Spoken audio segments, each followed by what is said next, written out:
আসসালামু আলাইকুম। আজকে আরও একটি নতুন প্রশ্ন নিয়ে হাজির হয়েছি। গণপ্রজাতন্ত্রী বাংলাদেশ সরকার শিক্ষা মন্ত্রণালয়ের প্রশ্ন এটি। পদের নাম সাত মুদ্রাক্ষরিক কাম কম্পিউটার অপারেটর, অডিটর বা ক্যাটালগার। এটি 2016 সালের একটি প্রশ্ন। মানে প্রশ্ন কেমন হতে পারে, প্রশ্নের ধরন, বিগত সালের প্রশ্নগুলো যদি আমরা সলভ করি তাহলে আমরা কিছুটা হলেও উপকৃত হতে পারবো। তো কথার বাড়াবো না, সরাসরি প্রশ্নে চলে যাই। প্রথমত দেওয়া আছে আপনাদের অর্থসহ বাক্য রচনা করো। অর্থসহ বাক্য রচনা করো। তুলসী বনের বাঘ মানে কি? ভণ্ড। ইঁদুর কপাল অর্থ হচ্ছে মন্দ ভাগ্য। কান পাতলার অর্থ হচ্ছে যে সবার কথা বিশ্বাস করে।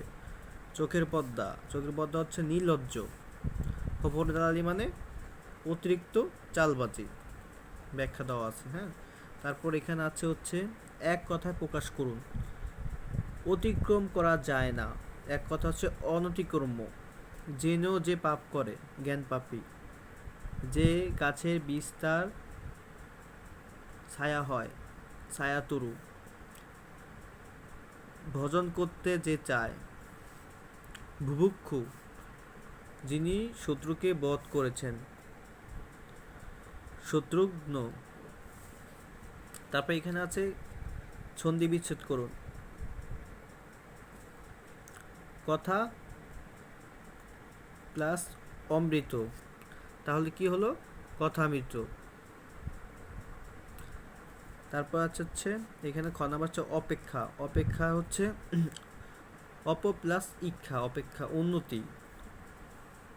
উদ প্লাস নতি উন্নতি। তারপর হচ্ছে সন্ধান, সম প্লাস ধান সন্ধান। সরযত্ন, সৎ প্লাস যত্ন সরযত্ন। শুদ্ধভাবে লিখুন। এখানে অশুদ্ধভাবে দেওয়া আছে, আমাদের শুদ্ধভাবে লিখতে হবে। সব মাছগুলোর দাম কত? এটার শুদ্ধ হচ্ছে মাছগুলোর দাম কত।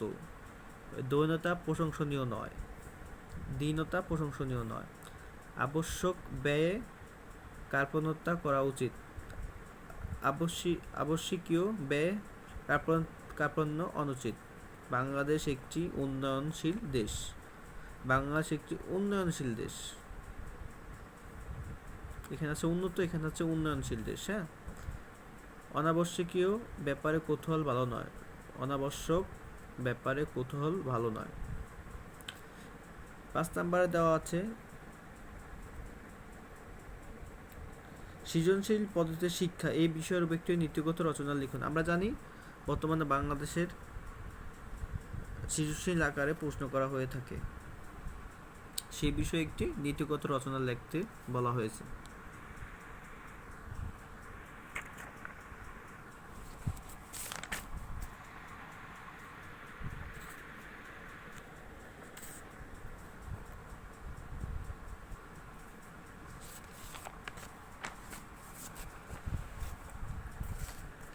তারপরে এখানে আছে fill in the blanks. They have, এখানে হবে bullet a house. We have never though about the problem. C number আছে he is capable of doing the efficiently. তারপর she was desired, D number হবে in blue। তারপর Hasan dash I borrow your pen. Hasan you and I borrow your pen. তারপর আসলে এখানে আছে translate into the English. Japan আমাদের দেশের পূর্ব দিকে অবস্থিত। Japan is the situation in the east of our country. তাজমহলের সৌন্দর্য ভাষায় বর্ণনা করা অসম্ভব। It is impossible to express the beauty of the Taj Mahal in world. তারপরে যে এটা বলতে পারেন the beauty of the Taj Mahal is bigger description. তারপর হচ্ছে যুদ্ধ মানব জাতির জন্য অভিশাপ। War is a curse for human kind. রুর কথা অনেক ক্ষতি সাধন করতে পারে। Cruel words can do a lot of harm. তার পাশে একজন সমুচ্চমণ্ডিত ব্যক্তি বসা ছিল। দেয়ার ওয়াজ এ বিরাট পারসন সিটিং বিসাইড হিম। তারপর এখানে আছে make sentence with meaning with the following words. তারপর আছে apple of discard first and foremost unaware of take into the account in the middle list of এগুলাতে কি করতে বলছে এগুলোর সাথে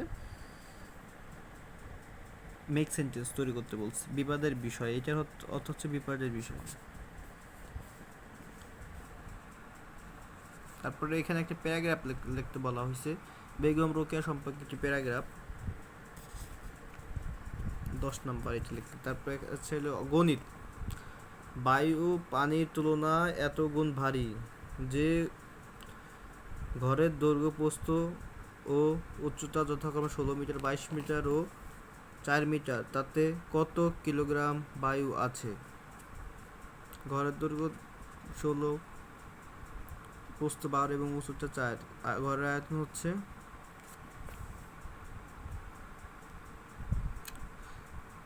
768 ঘনমিটার আমরা জানি 1 ঘনমিটার পানির ওজন 1000 লিটার এই যে এখানে আছে আমরা দেখে করে নেবেন তারপর আছে একটি ঘরের মেঝে এত মিটার ও এত মিটার চওড়া 4 মিটার লম্বা এত মিটার চওড়া একটি মাদুর দিয়ে মেঝেটি সম্পূর্ণ ঢাকা যাবে প্রতিটি মাদুরের দাম 27.50 টাকা হলে মোট খরচ কত হবে এই যে 1430 টাকা খরচ হবে তারপর আছে রাশি দুটি রাশির বর্গের অন্তররূপে প্রকাশ করো তারপর আছে লসাগু নির্ণয় করো দ্বিতীয় রাশি তৃতীয় রাশি লসাগু হচ্ছে এটা তারপরে পূর্ণরূপ লিখতে বলা আছে ইউনেস্কোর পূর্ণরূপ হচ্ছে যে এটা সার্কের পূর্ণরূপ সিডিএ এফএও আইসিডিজি আরবি পূর্ণরূপ দেওয়া আছে আপনারা দেখে নেবেন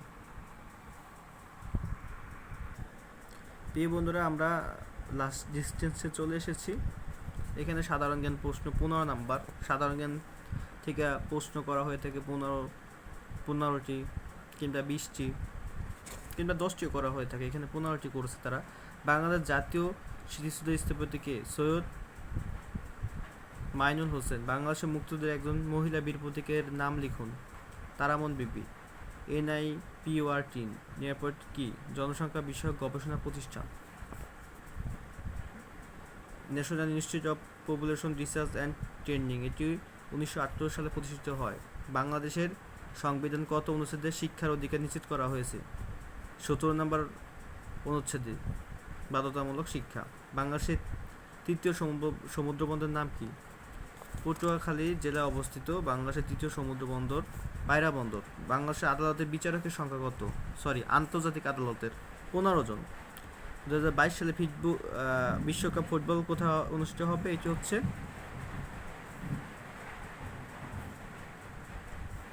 কাতারে হবে গ্রিনল্যান্ড দ্বীপের মালিকানা কোন দেশের ডেনমার্ক ভিয়েতনামের মুদ্রার নাম কি ডং তারপর আছে ILO এর সদর দপ্তর কোথায় অবস্থিত জেনেভায় কোন রাষ্ট্রীয় দ্বিতীয় ভাষা বাংলা সিয়েরা লিওনের বর্তমান সার্কের পূর্ণ সদস্য কয়টি 8টি হ্যারি পটার বইটির রচয়িতা কে ব্রিটিশ লেখিকা JK রাউলিং এটি 7 খণ্ডে কাল্পনিক উপন্যাসের একটি সিরিজ সারভুক্ত দেশগুলোর মধ্যে সর্বাধিক শিক্ষার হার কোন দেশে মালদ্বীপ বিশ্বে শিক্ষক দিবস কত তারিখে 5 অক্টোবর বন্ধুরা এই ছিল আজকের প্রশ্ন আমাদের সাথে থাকার জন্য আপনাদেরকে ধন্যবাদ পরবর্তী ভিডিও পেতে সাথেই থাকুন আর চ্যানেলটিকে সাবস্ক্রাইব করে রাখুন ধন্যবাদ